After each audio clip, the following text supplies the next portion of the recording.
Good morning, good afternoon, good evening, however you're watching, wherever you're watching, however you listen, wherever you listen. It's the Bet Online Salute to Troy podcast, and we're in full strength here. We got the tripod. Jamal is no longer a bearded bandit. I don't know what happened. We thought we had him going, but his beard is gone.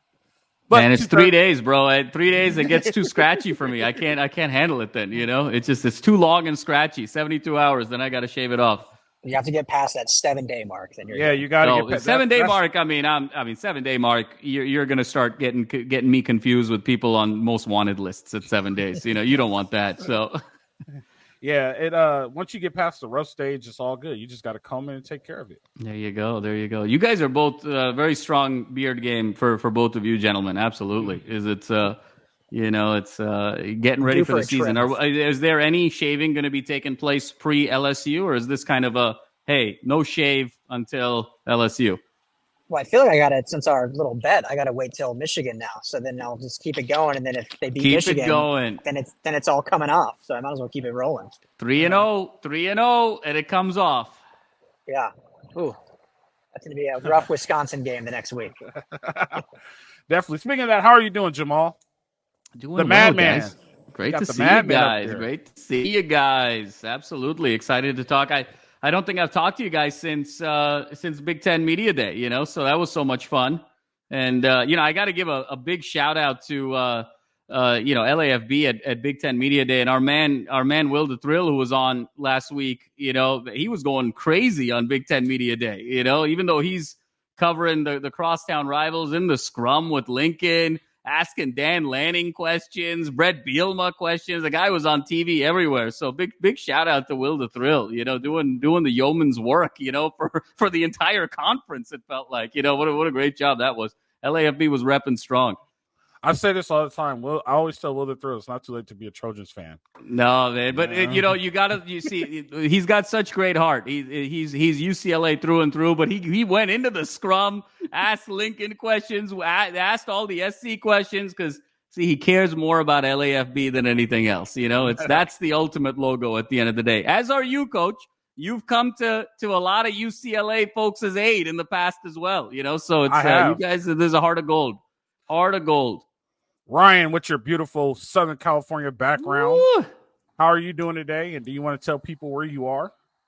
Yeah, no, good. Glad the three of us finally are back together. But just out at Chargers training camp, actually. So USC Media Day yesterday, Chargers camp today. But, hey, a lot of Trojans out here. Brendan Rice looking good. Tui Pelotu. Shane Lee is on this team.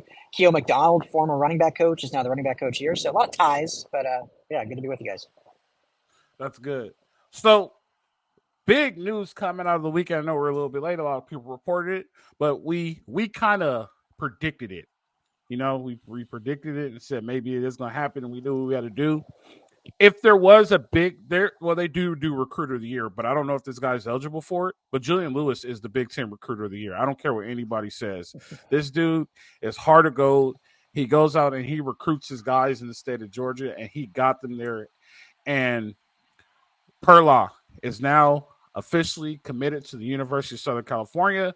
This is a big-time commit. Like I said on our last show, Lincoln Riley is building up his defense. He's got this. He's not a defensive guy, and a lot of his focus has been on the defense, and he's been bringing in big-time guys for the 25 class for defense. What I think, correct me if I'm wrong, Ryan, like right now for the 26 class, like 3 of the 4 are defensive guys, right? We got the tall corner from Loyola. We got the guy from St. John Bosco. Mm-hmm. And then we got Griffin. Like 3 of the 4 guys that are committed right now are defensive guys. So he's building up a defense. And if you want to win championships, you got to win it through defense. And he's doing an excellent job. He's backing up everything he said he was going to do. Right now, it's not seeming like it's all talk. And I know we critiqued him about being all talk, but he's backing up what he said he's going to do. He's moving in the right direction. But now, you know what today is, right? There's a bunch of 300-pounders carrying box fans and duffel bags moving in the floor tower because camp starts tomorrow, right? So it's getting to the point to where now officially he has to back it up. But this Perlotte commit is excellent. Another defensive lineman, up front guy, got to go get the quarterback. Like all the old school peers say, it all starts up front. And so doing a great job. I'm excited about this, and hopefully it works out. We get him to stay. You know, the biggest thing now is, can you get him to stay? So hopefully we get him to stay. Hopefully the money's right. Now we just have to wait till December and keep him happy. Jamal, how do you feel about this commitment? Yeah, no, I think it's a great one, Coach. And obviously there's something in that Georgia water, you know, that Georgia grass. And, you know, the battle continues here, it seems like, with the Trojans and the state of Georgia. Really a lot to love about Jadon Perlotte. Obviously, he's a top 200 recruit nationally in the class of 2025. I would say, Coach, kind of a linebacker first. You know, I mean, that's sort of the primary position. 21st ranked linebacker in the country in the class of 2025, 27th best prospect in the state of Georgia. So I think you're accomplishing a couple of things. One is you're continuing to kind of let those Georgia recruits know that you're not going anywhere despite some of the things that happened earlier, but then you're focusing on defense as well. And then third, I think it's just really important reinforcement and this notion of being able to reload. We have to remember, if you look at this linebacking room, you know, there's a possibility of a number of exits after this season. When you think about Gentry and Cobb and Rajon Davis, and the list goes on. So the opportunity to kind of reload and rebuild that bench moving forward with some top recruits, great athletes. He's kind of a sideline-to-sideline guy. So very excited about this. A great win so far. Obviously, long way to go until December. But, you know, you got to keep the pedal to the metal. Mr. Dairu, what do you have to say about the commitment? Yeah, I think we covered most of it even last week when we were kind of prefacing that it was looking likely and stuff. I think the cool thing is, you know, he's committed to Georgia since December 8th, 2022. So a long time commit to Georgia. And then after his visit, you know, just last weekend, basically flipped him. And it was, to my knowledge, was the one and only visit. Obviously, there's been recruiting going on behind the scenes and whatnot, not just the visit. So, hats off to the staff. Obviously, looking like a linebacker, but I know Coach Henne was very involved in the recruiting. So curious if that leans to if they'll move him to the D-line or if they want to keep him at that linebacking spot. But certainly a tremendous athlete, great size. I think you guys said already, but like 6'3", 210, you know, going into his senior year. So can certainly put more bulk on, as we've seen this USC team do this past offseason. So, don't need that much more. Great get. Glad it's official, but now let's make sure it stays official until December. So what did we learn here?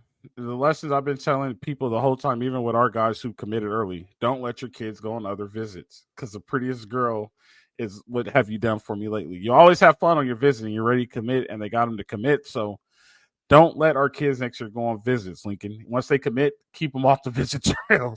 Definitely. So good deal, man. I think, Coach, to that point also, we got to keep the pedal to the metal, right? Because, you know, you can't expect Georgia to just lie down, right? It does make me slightly nervous to the point that Ryan made, where he's been committed to Georgia from December of 22. I mean, to be committed to one place for 18 months and then kind of go to a visit and then flip, you know, you can sort of interpret that one of two ways. One is he was just sort of wowed and, you know, he was sort of kind of self-contained in Georgia, perhaps maybe didn't take the number of visits and the variety of visits that maybe other recruits of his stature would take. And so he kind of came to USC, blown away by the staff, blown away by the vision, all good things. Or the other alternative is to say, was this maybe a little bit impulsive? You know, he's a young kid, maybe just kind of got caught up in the weekend when he goes back home, you know, and sort of recenters and rethinks, and that Georgia phone kind of keeps ringing. You know, does he sort of get a change of heart again and sort of go back to the incumbent, which is kind of what we've seen earlier in the spring. So I don't know how to kind of take that yet, you know, that he's been committed so long at Georgia. If you see the glass half full, you're like, hey, he got blown away. If you're being a little bit more pragmatic about it, you know, you want to be sort of cautiously optimistic. So I think, again, this is also going to be an interesting study. We're all learning here. I mean, the recruits are kind of learning the new world, but I think these stabs are sort of learning, to your point, Coach, about timing. When is the best time to recruit? And then also, how do you think about guys that have kind of committed maybe prematurely, and how long, and when's the best time to pluck them? When's the best time to maybe, you know, let go of the rope on a particular recruit, and all of those things. So I think we're still very much in sort of that learning phase. It'll be interesting to see if we bring Perlotte home and how that sort of guides and informs recruiting thinking moving forward. I have faith in the Big Ten Recruiter of the Year. I think Julian Lewis will keep him. Keep him at SC. Julian Lewis, I will say this. Julian Lewis is, and I said this last week, I'll reiterate this. Julian Lewis is a selfless guy, and hasn't even stepped on campus yet. Like, he's all about how can he make the team better.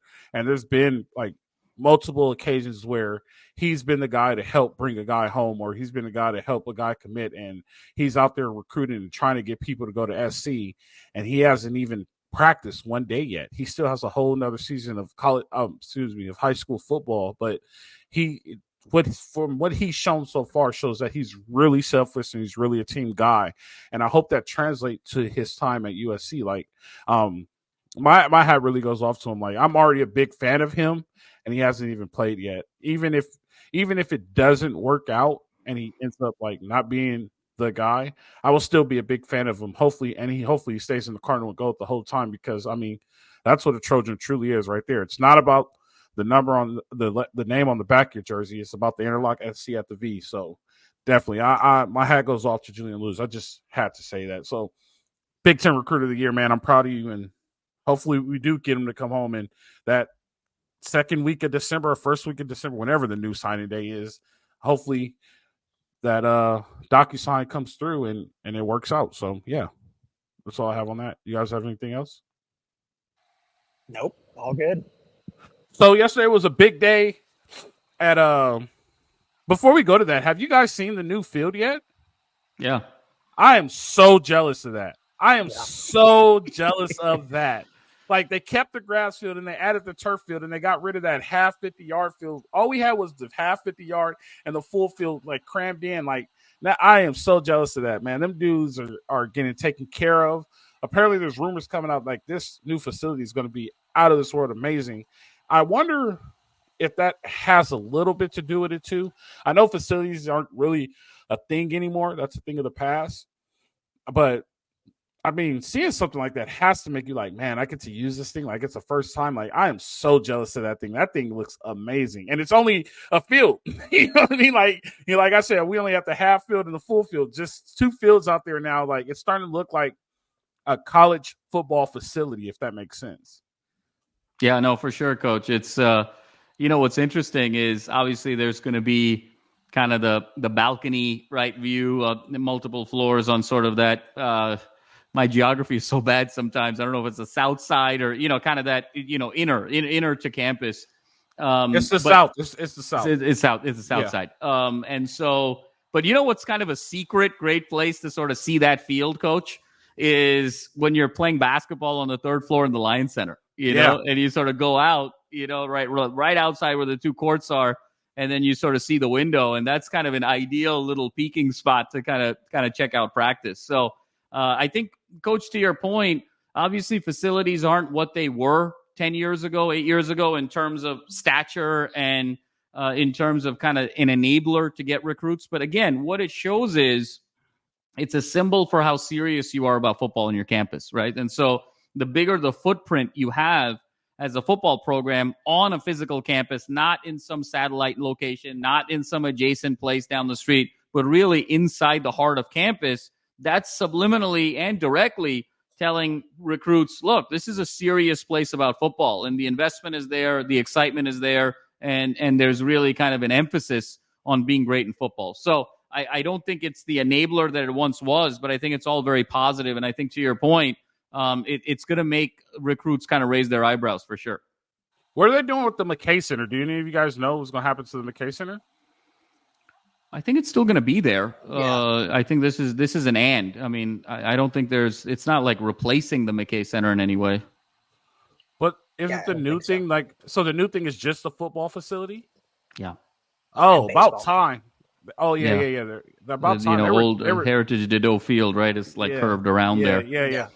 I know they're moving D-Doc Field like a couple of yards or feet or towards the street. What's that? Vermont that runs that way. So definitely. All right, McClintock, I think, right? McClintock. No, McClintock is the street when you go out the north gate. That oh yeah. I got you. See, I told you, man, my geography is not great. So yeah, they're moving it towards Vermont. So yeah. So Downey parking structure level 4, another great spot to watch practice from. So. Oh, nice. I used to get a lot of tickets in there, just to let you guys know, for summer workouts. A bunch of tickets. Hey, Coach. So I got a quick story for you there. How many parking tickets you got while you were at SC? Man, I'll just throw it between 30 and 45. Okay. So you and I same boat, because I was between 30 and 45 too. Usually when I ask people that question, like former Trojans, I always win. So much respect, Coach. I mean, we were parking delinquents together. I had one where I actually went into the parking center to fight a ticket, and while I was fighting the ticket in the parking center, I got a ticket. So, I even got my bike towed because I didn't register my bike. So that's a good one. That's a good one. Yeah. And they told me, that was like, oh, you didn't register it. So if you don't register it, or if you don't pay the $200 per semester to register it, they take your bike and they resell it. And I seen a girl riding my bike. I chased her down. I said, that's my bike. And then that's when I found out, like, no, you never registered it. So they resold it and she bought it. I'm like, that's crazy. You guys are crooks. Anyway, neither here nor there. All the memories. Big day yesterday for USC before camp kicked off.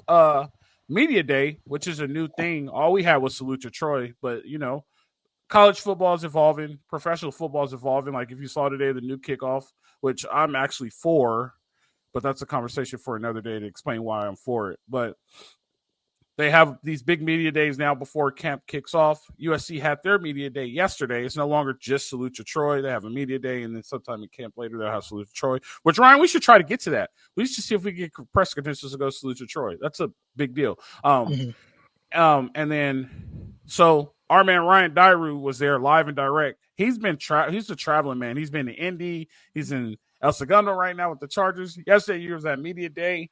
What big spills? Let's start off with this. What's Lincoln Riley like right now? How's he talking? How does he feel about going into camp? Yeah, I mean, definitely excited. He just did like a 4.5 minute opening statement, and then this was for like assistant coaches and players that weren't on Big Ten. So didn't take any questions, but he talked about the facility. Obviously fired up. They'll be playing on that field turf tomorrow for the first time, so it's the first time they'll get their feet on it too. But yeah, fired up about the start of the season and the staff they've built. And I don't think there was much new from him from the opening statement. They only have 4 players that aren't going to be full participants in practice, none of which are I don't want to say starting caliber, but of the main 22 starters, none of which are that. So someone like Jaylin Smith has been banged up. He'll be a full go start at camp. Eric Gentry, full go start at camp. So I think that was the big newsworthy thing. But yeah, fired up. And I got to say, Reggie Bush's Heisman was back in the building, so that was nice. Was yeah, there was it was a Heisman on every table, right? That was a nice touch. That was a very nice touch by USC. But there wasn't enough tables, so they had to bring in 2 stands for the other 2 Heismans, one of which was Reggie's. That's weak. You gotta have it all there. You gotta have. No, they were all there. But you gotta have like 8 giant tables. You don't have any tables without a Heisman trophy. That's what you gotta do. It was in the Bursher Lounge. There was no room for more tables. It was maxed at tables. They had to do a couple just stands for the other 2. There was like 50 media people there. It was pretty packed. That was good to see that Reggie's trophy is back. So you talked to a good friend of the show. You didn't talk to him, but you were there for the interview for the good friend of the show, Coach Henny, Eric Henderson. How does he feel going into camp? Good. Yeah, I think he's fired up. Talked about, again, like any good sound bites. I think one of the things I took away from him was he was talking about, Bear Alexander and his hunger to be better. He says he's one of the first guys in his office. He lives in his office, just trying to get better, trying to learn. One of the first guys he talked to when he was hired was Bear, and with the rest of the defensive line, but specifically was asked about Bear. And so it's just good to hear a guy of his caliber that is willing and wanting to learn. Because, there's guys, and I'm not saying this was anyone recent, but there's guys all through history, this coach, this too, Jamal, that have all the talent, but what's their work ethic like? What's their really hunger to get better and learning the game and the intricacies. And I'm sure you've done that just coaching, Coach, with players of yours. So, it's all talk, but when he specifically called that out, that, Bear's hungry to learn, he sees huge ceiling expectations for him. I think that was cool. And other than that, just, talked about relationship with Danton Lynn, going back to the Chargers, relationship with Coach Nua and how they've really set things off, being both kind of the co-D-line coaches and whatnot. So always good from Henny. He definitely had the biggest, it's small. So, but how they did it was they had each group come in with their assistant coaches. And so the players were all at the tables around you could go to one by one. The coach was up kind of at the podium. And so you kind of had to pick and choose where you go. And so when they came in, it was like, all right, do we go to Bear? Do we go to Coach Henny? And they actually had Bear come in first with his rest of his class, and Henny showed up 15 minutes later. I don't know if that was planned or he was just late, but I think they knew that the draw. So as soon as everyone was around Bear, and then basically Henny showed up, and then everyone was around Henny, and then obviously Nate Clift and other guys. But yeah, Henny good as always. You mentioned D'Anton Lynn. D'Anton Lynn, did he speak yesterday? And if he did, how fired up is he about being on the right side of town and transforming this defense? Yeah, D'Anton Lynn was there. I'm realizing it's Danton, not D'Anton. So Danton. It says it's Dan Lynn. Jamal, I know obviously you covered UCLA more, so you heard him more, and we've done a little bit, but just a very even keel, soft-spoken, super smart, definitely a relationship guy, but he's not going to give you the highs and lows, just very polite. So, good guy, but you definitely fired up, talked a little bit, obviously not scheme and whatnot, but just talked about, being recruiting with his team, building this staff out, his relationship with Riley and kind of why he wanted to come to SC, which was obviously an opportunity to build something, great and reestablish a great defensive culture and an overall culture. So yeah, he was fired up, but definitely just much more even keel, but always good. So he basically said you can't build culture at UCLA. Got it. Moving on. Speaking. Let's say his name right. Dance. What is it? Say it for me. Denton. Just don't assume an apostrophe. Just sort of pronounce it like there's no apostrophe. Yeah. Denton Lynn. So I've been watching Arizona UCLA. I got Arizona UCLA film that's going to come up on Coach's Corner this August, preluding to the LSU game. Got a lot of clips. He does a lot of good things, and this is just a prelude of what we're going to talk about. He does a lot of good things, but then at times he gets into this thing to where he overthinks and takes himself out of a good situation. And it's kind of questionable. That's what I see. Like at times he has the right numbers in the box, and at time he doesn't have the right numbers in the box. It makes you. I wish I could this is a time when I wish I could sit down and talk to him. Like, why did you do this at this point in time, and what made you do it? Like, it's not a knock against him. It's more of my mind being curious of just the football side. Like, what made you do this at this point in time, and why did you do it at this point in time? So. And we'll get into that, definitely. Coach Belk. Coach Belk has also been a big name this offseason. Coach Belk came in to talk. What does Coach Belk have to say? Coach Belk, I think he's kind of one of the more not underrated hires, but maybe not talked about as much. But him and Coach Jones, the running back coach, were the two most, I think, I don't want to say they're all pretty personable, but they kind of give you a little more, and maybe Coach Ents too.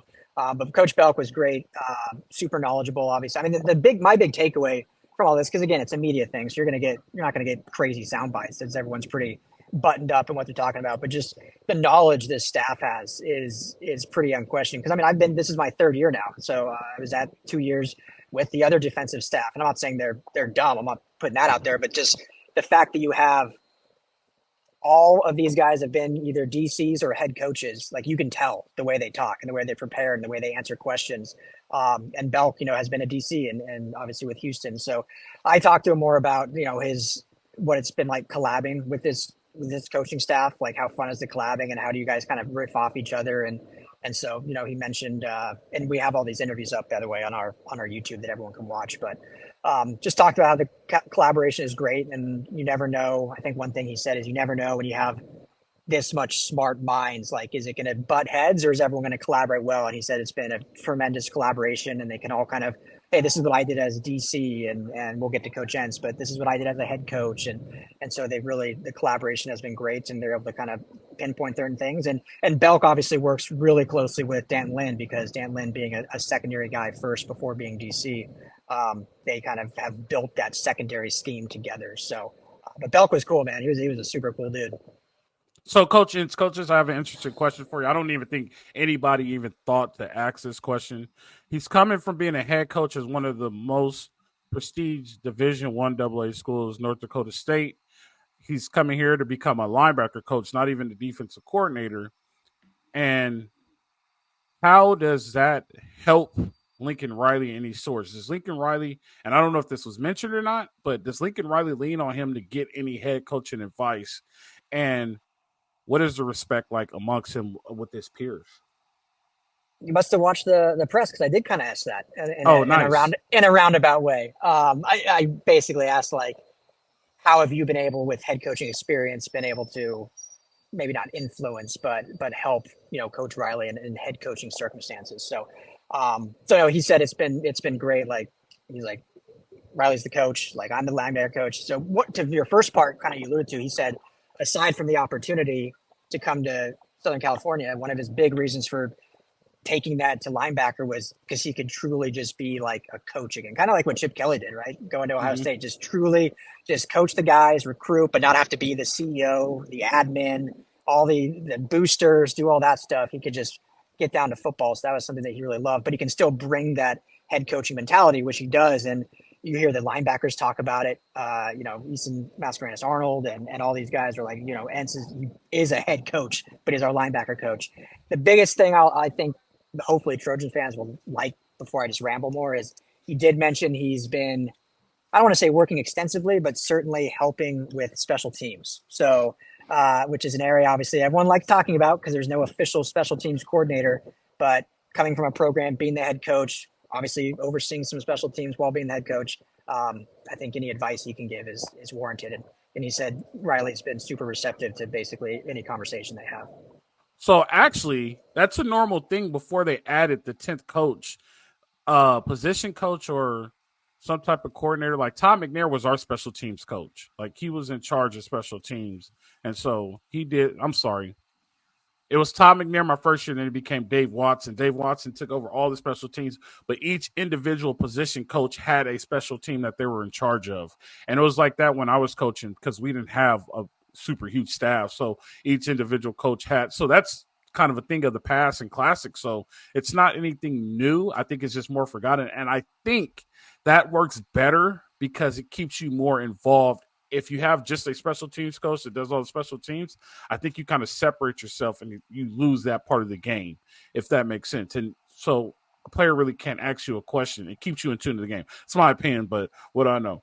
Overall, Ryan, did we get what good sound bites? And like Ryan said, you go to our YouTube, you could go to LAFB Network and see articles that's been put up. There's more articles coming for USC Media Day. Anything you took away? What's your biggest takeaway from the USC Media Day? Yeah, aside from kind of what I said, and I think all the coaches just had a big admiration for Coach Riley. I think that was very evident. All the new coaches talked about a huge reason why they came here was because of Coach Riley and his excellence and play calling and wanting to build something special. I think one little tidbit, which was super cool, I don't know if you guys saw this, but Coach Henderson, the offensive line coach, was kind of asked about, freshman, well now sophomore offensive tackle Elijah Paige, like when the light switch came on for him last year, because he didn't really play until the Holiday Bowl when he really balled out. And we didn't know this because again at practice we get shoved away, so you don't see when things happen. But he said around week 6 or 7, he got knocked down to scout team from where he was before. And so for 3 or 4 weeks he was on scout team going up against bullies, and obviously that's not where you want to be when you have his caliber. And so he said, and then we asked Elijah Paige about it later, kind of like what that meant, and it was like, yeah, that was like the moment that really snapped him, because he said he was progressing but then kind of hit a plateau, and then so putting him on scout team really then elevated him to kind of overcome that plateau and become the player that he is now, and obviously still has a ways to go. But as you go to the Big Ten, offensive line is going to be a big conversation all the time, and you got to have those big guys playing at the highest level. So that was a little cool thing that maybe we would not know had we not been there. And you know what he could have done? He could have hit the portal, but he stayed, because that's what Trojans do. Jamal, you got anything for Ryan from USC Media Day? No, I mean, Coach, I certainly wasn't there, and Ryan provided such a great summary. I mean, I'll try and recap some of the things that I heard and sort of read and sort of observed from other sources. It seems like one of the big takeaways for Media Day is that this team is a lot more together and cohesive than even last year. I think that there was some conversation just with players on different tables and whatnot where they're sort of talking as a unit. They're sort of rooting for each other. You can feel kind of a camaraderie and a connection where last year maybe that wasn't the case. There were certain examples, I think, on the defensive side with certain transfer portal guys. It's like, well, you're a transfer.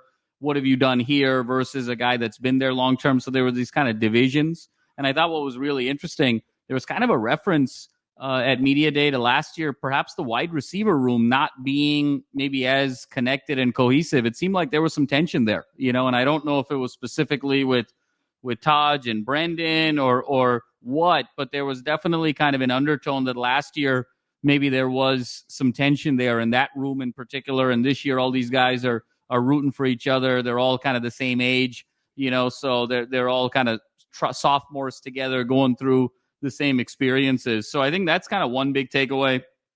I think the other, everyone's kind of really excited to see in fall camp what the interior of this defense kind of looks like outside of Bear. And I think we all know that Bear's the stalwart. He's an anchor. But who's going to be next to Bear on that interior? I think a lot of sense right now is it's probably Nate Clifton's kind of the leader. And obviously you see Nate Clifton, you see Jade Abizari, you see all of these guys, their pictures, even Zach Branch. I mean, guys looking kind of shredded and, gaining 20, 30 pounds overall, getting down to under 5% body fat. So I think there's a question right now, who's going to be alongside Bear? And I think that'll kind of play out in fall camp. But I think overall strength and conditioning, much like the culture, I think has been improved. And then I think there's some questions now with the edge. I think Braylan Shelby feels like he's going to be one primary edge for sure. Obviously, as long as we don't have him running wheel routes like we did last year against Utah, I think it's going to be okay. And what's the other part of that edge going to look like? I think there's a sense right now that we're deep at linebacker, but who's going to emerge as the alphas? We talked a little bit about Davis and Gentry and Mascarenas, Arnold and Cobb. Who's really going to kind of emerge and sort of take that room over? Feels like the secondary is the strongest room actually on this team. Probably secondary and receiver are probably the strongest room. And then I think the last takeaway that, I was sort of observing and hearing is that there's questions around, what's the depth of the offensive line? I think we're pretty clear on the starter. Maybe the only question right now is right guard. I think Alani Noah is going to be that starter right now. He's probably the leader in the clubhouse and probably will be the case. But obviously, Big Ten play, 12-game season, hopefully more. If folks go down, is there faith there in offensive line depth? So I think those were maybe 5 or 6 additional themes to what Ryan mentioned about things that were kind of popping up. Culture, strength and conditioning, some questions, on the interior, who's going to be the edge, and then O-line depth. So, but I think all questions that are going to be unveiling themselves here in the days and weeks to come, leading into the opener against LSU. So guess what, guys? The season starts tomorrow. Tomorrow, the season officially starts. I'm excited. I can't wait. We're moving into it. LSU in 30 days. We got LSU in 30 days. September 1st, we'll be in Vegas kicking off against LSU. So it's time to go. I'm excited. It's nothing better. It's the crazy part. I'm just going to give you guys a little reminiscent. Here's the crazy thing about camp. You're excited about moving into Floor Hall because you're about to start camp and you're getting ready for a season. By the third day, you hate living in Floor Hall. Well, Floor Tower. Floor Tower. I know Floor Tower. I apologize. Floor Tower. I don't want the alumni coming to get me. Floor Tower. If it's still named Floor Tower, I don't even know if it's still I think it is Floor Tower. Yeah. Like, you're excited about moving in. You're like, all right, we're starting camp. You're good that first day. You're good the second day. The third day, you're like, I hate these plastic mattresses. I can't get any good sleep. Like, the box fan is not enough. I'm ready to move out. Like, I'm done. And then before you know it, Saturday feels like Tuesday. All the days are the same. You're just completely locked down. And then I'm going to tell you guys, and we probably won't know because it's closed practice. Do you know when the height of camp happens? And it happens in every single camp, and they make a big deal about it now because people, I don't know how to say it. Like, they haven't been watching football their whole lives or they haven't really paid attention. Do you know what's the one moment that sparks the height of camp? And happens in every single camp. We've already seen 2 of them on social media. What's the one thing that sparks the height of camp? Do you guys know? Are you saying like an argument or a fight? There you go, Ryan. Once the fight happens, you're at the peak of camp. Everybody is tired. Everybody's frustrated. Everybody hurts. And then somebody does something that's so small, and then you got whistles blowing. This happened in Pittsburgh. This happened in Tennessee. Happens in every single camp around the nation. There's always going to be a fight. It's just the way when you're around somebody 14 days and that's all you see, you kind of get tired of them. And it is what it is. But once the fight happens, you made it to the hill, and now you're just all the way downhill. So, Ryan, Coach, who do you think is most likely to sort of engage in the fight? That's who's most chippy in your opinion? I say Bear and Alani Noah. I say it's going to be Bear and Alani Noah. That's a good one. That's a really good one. I would say Easton Mascarenas Arnold for sure. And who probably. Against who though? I mean, probably Mason Murphy. I'll go Jonah Monheim. Oh, that's a good one. Mike on middle. But Mascarenas said he's by far the most vocal on defense, so he chews people out. He said so. I got a feeling it's going to be receiver corner. I got a feeling just given how good those 2 units are, and I think they're going to kind of get into each other. I could see kind of a Vance, Branch, type of situation, or a Vance Lane, type of situation. I see the a Ramsey fight may Lane. Not always start in the trenches. Yeah. I definitely see a Ramsey Lane. I could see a Ramsey Lane. Too. Yeah. Ramsey Lane. Or Lemon. Yeah, Lemon Scrappy. Some real quick cool thing about Vance, and it's super quick, but he said the reason why he chose SC, he literally talked to Dan Lynn and heard his scheme for like 45 seconds. That's awesome. it. I'm going there. That's great. Definitely. So we'll be talking about the team this month. We're talking about we've been talking about SC football, but now we're talking about football season and stuff. What else have we been talking about? Yeah, it's football season now. We got lots of football season stuff. It's time to start talking about games. This is so hard, right? Like, I mean, think about it. This is just such a bizarre sport. We have to sort of acknowledge that the sport goes on for 3 months, and then for 9 months we're talking about things, adjacent to the game, and it's going to be so great to be able to talk about the game again, for the next 3 months. And you guys know how excited I am. What I always say, Ryan, Jamal, that's your specialty. You guys go ahead and take it. Now I'm in my realm. Like, I can't wait to start talking about football. I mean, I finally got film again, Jamal, believe it or not. Did you see the last show? I did. I got the film again, so we're way better than everybody else, and I'm gonna get really good at it. Yeah. So, man, I'm so excited. Camp is upon us. The Raiders theme. All I think about when camp is about to start is the Raiders theme, like the guy talking. I don't know his exact words, but I always hear the voice. It's like the dawns are coming upon you. Like, you see the cloud coming. What are you gonna do? So. It's football season, guys. It's football season. Hopefully, we go all the way to January 20th. Hopefully. We go all the way to January 20th. Yeah, but, I mean, that would be lovely. That would be great. But I will settle for January.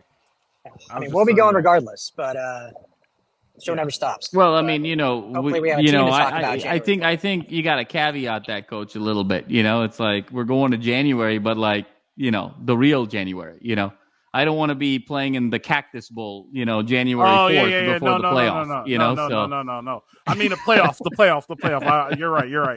That is they true. got, there's a couple of the Pinstripe Bowl and, the Home Depot Bowl and, the Cheez-Its Bowl, and you were getting Cheez-Its Bowl. They throw some of those in there first week of January. So just to be clear, I knew what you were talking about, but just to sort of bulletproof what you were saying. And I'm a firm believer to this, and we'll talk about this. We'll talk about this next week, but believe it or not, and we'll leave it at this cliffhanger before we sign off. Believe it or not, this year will be good, but this year is not the year. That's my thought about it. This year will be good, and this year's not the year, and it determines on 3 factors: how good can Miller Moss be, how good is the defense going to improve, and can Lincoln Riley get out of his own way? We'll leave it at that. and we'll talk about that on Monday. To be continued across the thing. Ryan, we'll just log off right now. No, I'm just joking, but no, that's something we'll jump into on Monday, and we'll let everybody state their opinions, and then we could get in there and talk to it. But it's been a fun one. 40 minutes in, 40 minutes out. You guys got anything before you wrap up? No, sir. Thank you, gents. Pleasure as always. Appreciate you guys. I appreciate the fans. It's the Bet Online Salute to Troy podcast. You guys know how it goes. Live free. Fight on.